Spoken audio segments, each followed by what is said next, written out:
Welcome back to the channel. Today we want to publish the burn report for the Bitcoin MYK token this month. So as you can see here, an extraordinary number of 42 million Bitcoin MYK tokens have been burned. That is not a mistake. That is the number. There's a large amount of our tokens, almost half, that have been burned. And this is something expected and normal in our project. But we just want to talk a little bit about what that means and why would we do that and why is it so important in the project that we do this. Okay. So to explain, this is part of the Bitcoin MYK mechanism. So a lot of people interested in the Bitcoin designation. And we want to be clear to help people understand. We use the Bitcoin term quite loosely. If you're thinking of something like Bitcoin Lightning, you have to understand that Bitcoin Lightning is not just Bitcoin Lightning. It is the Lightning Network, but it could be Bitcoin Lightning, it could be Ethereum Lightning, and so on and so forth. And whereas we use Bitcoin in relation to Bitcoin MYK, our cryptocurrency, it is important to understand that the Bitcoin MYK project uses the Bitcoin designation because it inherits the Bitcoin ledger, right? Meaning everybody who holds Bitcoin MYK. And so some people might think of it as a fork. Some people might think of it as an airdrop. But the relational value between Bitcoin MYK and Bitcoin is just that. And that's why we have the designation. Keep in mind, Bitcoin MYK could be anything. It could be Ethereum MYK. It could be, many other coin designations besides just Bitcoin. So I want to kind of clear that up, that it does serve as a fork in some definitions. It might be classed as a fork. It does inherit the Bitcoin ledger, but it could just as easily have done this with any other cryptocurrency. So try not to get too hung up about that or misunderstand that. Now, one interesting feature about the Bitcoin MYK project is that in looking at something like Bitcoin, what's worked with Bitcoin is the idea it's only 21 million coins. So the 21 million coins in Bitcoin, the idea of the deflationary quality that makes Bitcoin valuable, the rarity, the scarcity. These things are why Bitcoin has a fixed supply. And this is very important to, being relational to why Bitcoin has value. So to contrast that, if there was a cryptocurrency that was quite inflationary and you just continue to create more and more coins, kind of similar to what we get with fiat currency, right? They can introduce more of it into the money supply. And what it can do is it can become inflationary to where your value becomes diluted. And that's why the idea of a fixed amount, sorry about that, my notifications, but that's why the idea of a fixed amount, yeah, thank you. Sorry, guys. But that's why the idea of a fixed amount, if you look at something like Austrian economics, that's why it makes sense to value and scarcity in that economic model that some feel is a better approach than, what we get with our traditional monetary systems, right? And so if you believe that, then an idea like a cryptocurrency with a large supply or an idea of a cryptocurrency that is inflationary and creates more coins would be not something that you would care a great deal about. You probably would be not interested in such a project. And so, because the deflationary quality of Bitcoin works, we believe if we exploit that even further, that we could have a better result in that. Now, of course, this is experimental. We don't know everything that's happened since we've been running this model.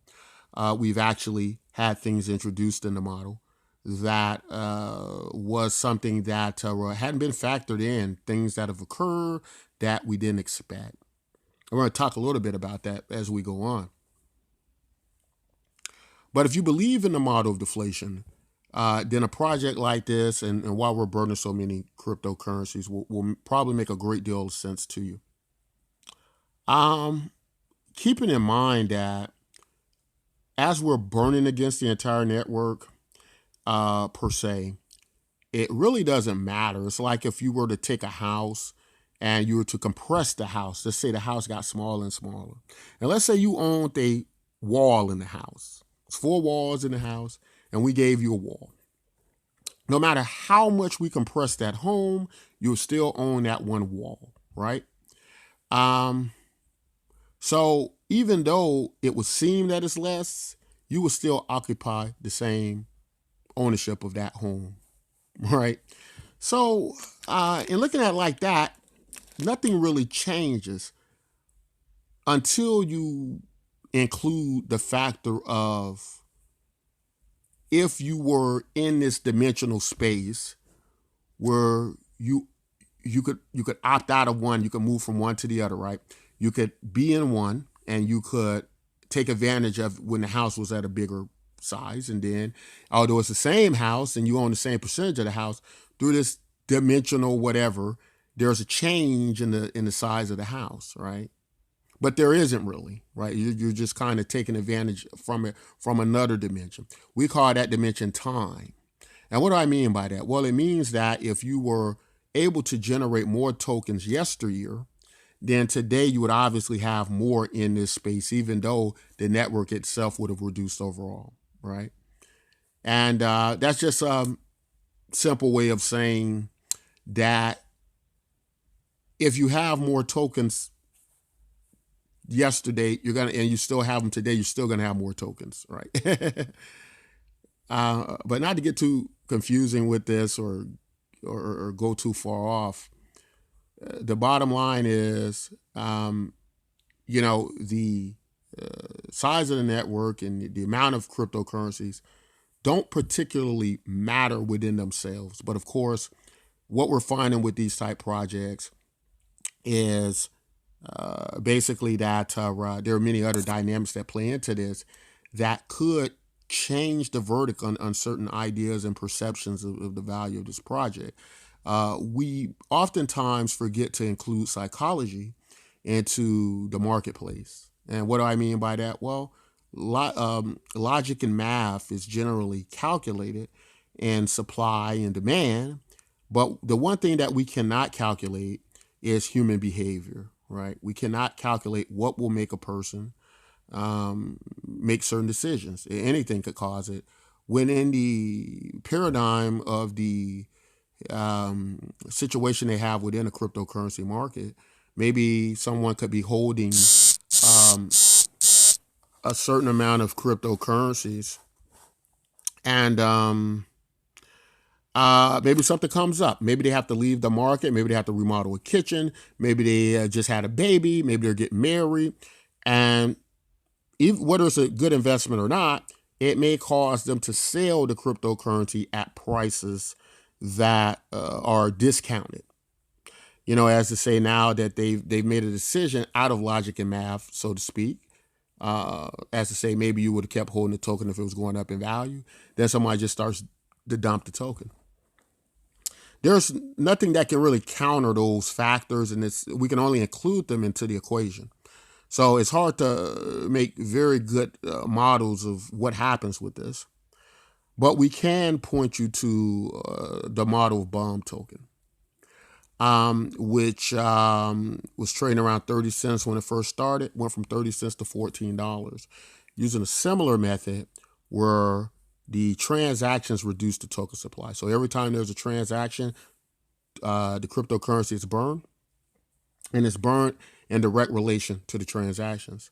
The transactions representing activity, interests, right?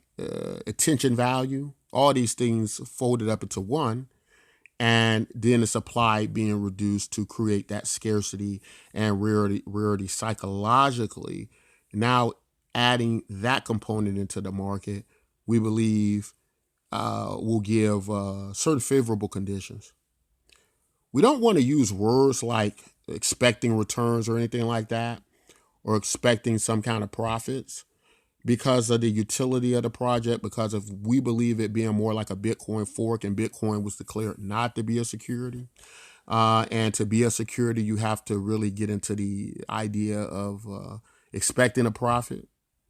I would say that in Bitcoin MYK, the way that the project is designed, that it works more so like a digital currency, right? Now there are certain aspects that may come into the project naturally that are just a byproduct of the project, similar to what you might get with if something like the US dollar, if everybody starts to hold and trade the US dollar value wise will become more valuable, right? Its value to the market will become more valuable. It will gain strength against other currencies. But the reality of the situation is when we put dollars in people's hands, they don't go, I'm going to hold my $1 bill and in a year from now, hope it's $2. No, that's not really how it works, right? The dollar that they're given, they accumulate more dollars to do the things in a marketplace they want to do. If they see something that requires more than the dollars they have, they accumulate more dollars.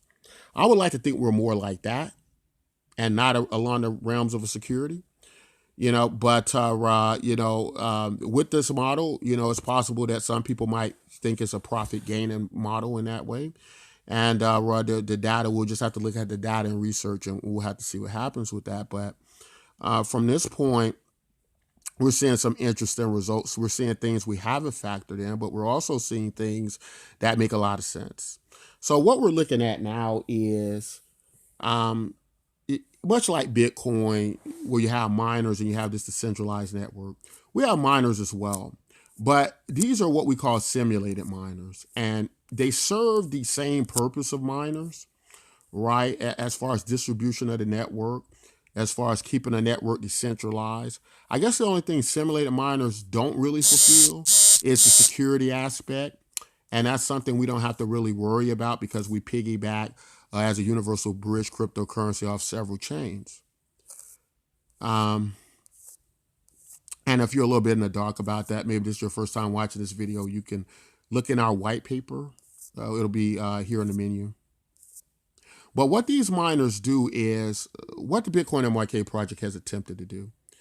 It has attempted to take all the pros of cryptocurrency, keep the pros, and try its darnest to eliminate the negatives. And what is a negative of cryptocurrency? Mining, proof of work, what you get in Bitcoin. Our best model to date is actually one of the most negative things against cryptocurrency, and that is the huge energy consumption that we can count on with proof of work algorithm. The amount of electricity consumption that is used is quite concerning to environmentalists. Try as we may, we can't find a proper enough justification for it. And even the big networks like Ethereum, who may be in danger of now crossing over that security line, are switching from proof of work to proof of stake, models that will do a great job in keeping the environment from consuming too much waste and energy. So where do we fit in here? Well, we believe with our simulated miner program, we take it a step further. Not only do we skip the environmental costs to cryptocurrency, we skip the high amount of mental aptitude it takes to be a miner for some people. When you think about the average person, they probably don't know much about mining in cryptocurrency. They don't know much about mining rigs or data centers. In many cases, they don't participate in mining. And what we end up with is a lot less representation through our miner community. And we end up with only a few people running miner data centers. And that's very little representation, and that's very little decentralization. By being a simulated miner, you don't have to understand anything. All you have to do is get one of our mining rigs, we turn it on, and you're already basically mining our cryptocurrency. You don't have to do anything else. Hit a button and you're doing it. So that skips the mental aptitude, which what it does is gives us more miner representation, something we don't have in Bitcoin. It skips the environmental costs because it's all simulated. You're really not mining energy consumption wise. There's an algorithm selecting miners that win the block rewards. Similar to proof of stake, but not proof of stake. We call it the proof of participation model. It is a new model in cryptocurrency. It is a new algorithm. And we believe in the future we're going to see more models like this. What happens when we use this deflationary model that is more deflationary than Bitcoin? And what do I mean by that? Well, Bitcoin only deflates or is only fixed at a supply of 21 million coins, right? Bitcoin MYK is ever deflating, right? So it can deflate beyond 21 million coins. It can get down to 10 million coins or 5 million coins, ever reducing that supply against what's on the market. Why is that important? Well, because if the model of Bitcoin is successful based mostly on its deflationary quality, then the next logical leap would be to determine that further deflation, exploiting deflation, would create an even more successful model, if that makes sense.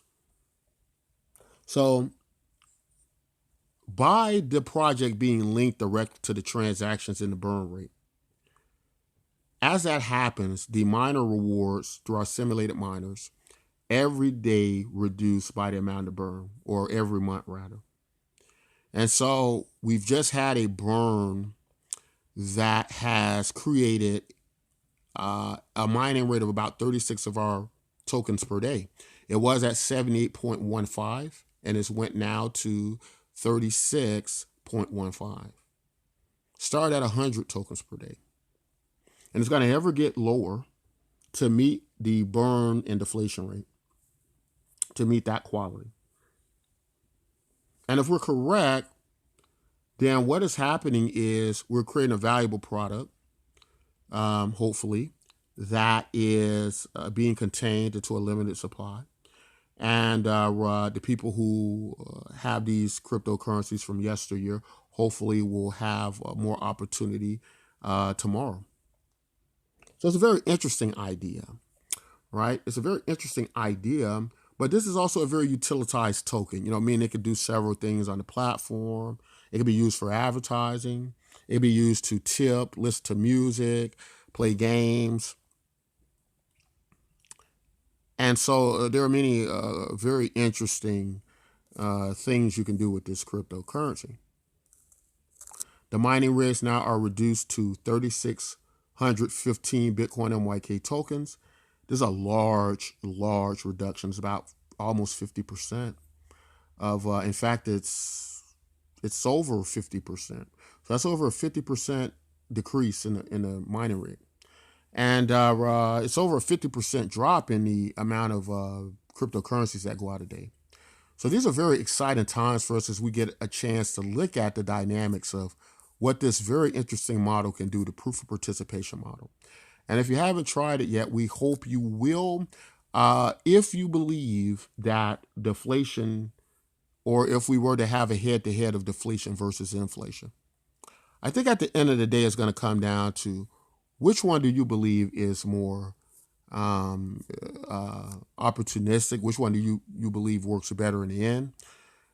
If you're looking at examples of our fiat currency system, I think by default, many of us are saying that how inflation works and who makes the decision to print more money in our economy has been a negative for us.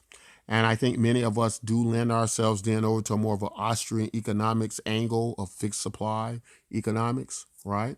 And not saying that those models are always the best in every instance. In fact, I can give you an example of where it wasn't, and that was going back hundreds of years, thousands of years, to when we used gold. The problem was when we used gold was that there wasn't enough gold to go around to everybody, right? And so whenever there's not enough economic prosperity or accessibility to the masses of people, a lot of times that's going to spell lack of prosperity. And so it was much more difficult for a person to conduct business in gold if he didn't have any, right? And so with a deflationary model, a fixed supply model, you could run into those type issues. Now, of course, that probably won't ever happen because most of our money is digital and it can be divided up into decimals a lot easier. But just was trying to give an example of when deflation was negative.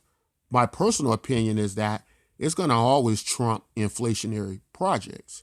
And what I mean by that, talking about these projects that have 1 billion cryptocurrencies, 1 trillion cryptocurrencies, hundreds of millions of cryptocurrencies. Why is that a problem? Well, the big issue with that is what happens when you want more value in your product, but you can't get it because somebody's holding 1 trillion tokens over your head, right? They're going to dump on you. Even in the fixed supply of Bitcoin, and that's why I think Bitcoin MYK may even have the leg up on Bitcoin. Bitcoin only has 21 million coins. That is true. And that is better than every other cryptocurrency just about out there. That's valuable enough because Bitcoin has a very low supply, but it has the most volume or some of the most volume in cryptocurrency. It has the most trading, most transference of dollars every day or in dollar value, transference of Bitcoin, right? But what's the problem with Bitcoin? Well, we have a very anonymous creator and founder who has billions of dollars worth of Bitcoin in a wallet that he could surface at and dump anytime, right? And what would be the solution against that where there isn't one? And the price would suffer tremendously. But in Bitcoin MYK, although it too is somewhat confined by that idea, in Bitcoin MYK, it is able to deflate even lower than Bitcoin.